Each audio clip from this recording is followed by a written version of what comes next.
ሰላም አለይኩም ወራህመቱላሂ ወበረካቱ። ውድ የዩቲዩብ ጓደኞቼ እንዴት ናችሁልኝ? ሰላም ናችሁ ወይ? ይዤላችሁ የቀረብኩት የክሬም ከረሜላ አዘገጃጀት ነው። እንደምታዩት ሁለት ክሬም ከረሜላ አለኝ፣ ሁለት ገሽጣ አለኝ፣ 1 ሊትር ውሃ አለኝ። እዚህ ጋር 3 ማንኪያ ዱቄቱ ወተት ድስቱ ላይ አድርጌ ዋለው እና በመቀጠል ውሃውን ነው የምጨምረው። ለክቼ ያስቀመጥኩት ውሃ እጨምረዋለሁ።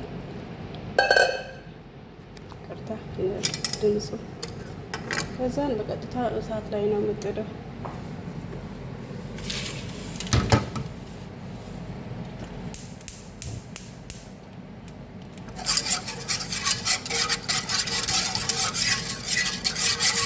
ይሄ ሲፈላልኝ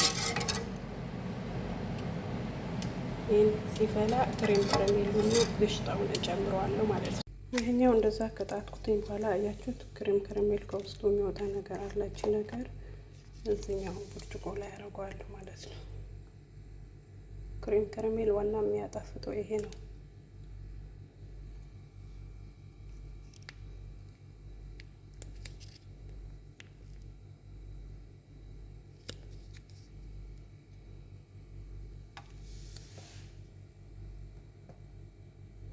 ሁሉንም በእንደዚህ ታደርጉታላችሁ። ሁሉንም እንደዚህ አደርሽለታለሁ። ከክሬም ከረሜሉ ጋር ከዱቄቱ ጋር አብሮ የሚመጣው ነው። ይሄው ስዕሉ ላይ እንደምታዩት ማለት ነው። ይሄንን በኋላ ላይ ሳህን ላይ ገልብጦ ሲበሉት እንደዚህ ይሆንላቸዋል። አያችሁ ፈልቶልኛል። አሁን እጨምረዋለሁ ማለት ነው ክሬም ከረሜሉ።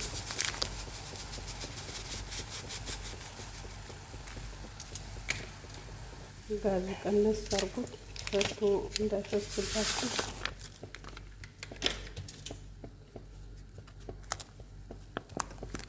ግሽጣው ነው ቀጥዬ ጨመርኩኝ።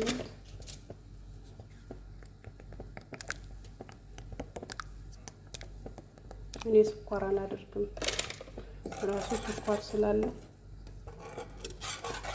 የራሱን ጣዕም ይበቃዋል። ውዶቼ ይኸው እየፈላ ነው። ወጥቶ እንዳይወጥቃባችሁ፣ መሬቱ እንዳያበላሽባችሁ ግቡታ ጋዛችሁን ጥንቃቄ እያደረጋችሁ መጠበቅ ይፈልጋል ማለት ነው። ህይወትን ተከትከ ነው።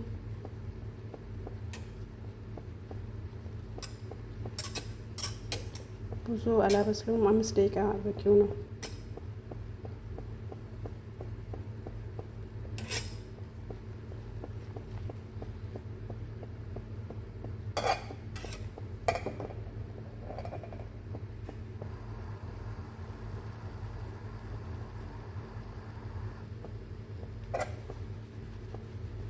ያያችሁት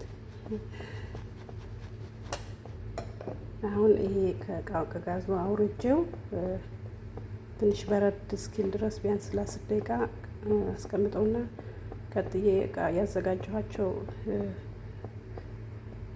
እቃዎች ላይ አደርገዋለሁ ማለት ነው። በመቀጠልም ፍሪጅ አደርገዋለሁ። ያው ሲቀዘቅዝ አውጥቶ መብላት ነው ማለት ነው የሚጠበቅባቸው እና ቀላል ነው። እርግጥ ነው አንዳንድ ቤት ለረመዳን ብቻ ነው የሚሰራው፣ ግን በእንደዚህ በሙቀት ሰዓት ቀዝቀዝ ያለ ነገር ፍሪጅ ውስጥ ማስቀመጥ ስለሚያስፈልግ ከፍሪጅ ከፍቶ ህጻናቶቹም አውጥቶ ይበላሉ።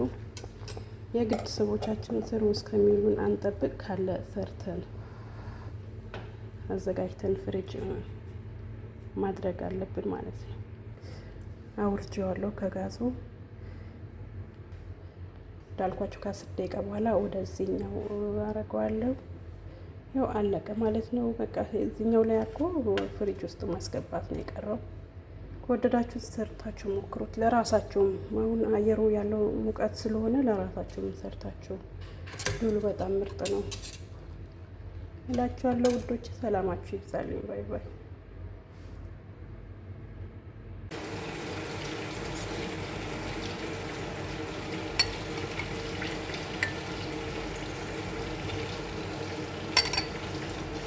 ታረጉ ከውስጥ ታረጉት ከክሬም ከረሜሉ ጋር እንዳይደባለቅባችሁ ቀስ አድርጋችሁ ነው የምታረጉት ማለት ነው። ምክንያቱም ከተደባለቀ በኋላ ላይ ቅርጹ ይበላሽብናል፣ ይበጠበጣል ማለት ነው።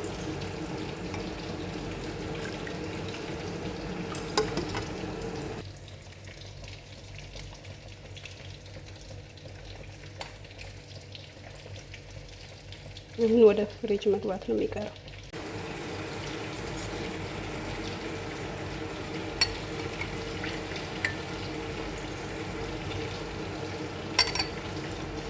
ታረጉ ከውስጥ ካረኩት ከክሬም ከረሜሉ ጋር እንዳይደባለቅባችሁ ቀስ አድርጋችሁ ነው የምታረጉት ማለት ነው። ምክንያቱም ከተደባለቀ በኋላ ላይ ቅርጹ ይበላሽብናል፣ ይበጠበጣል ማለት ነው።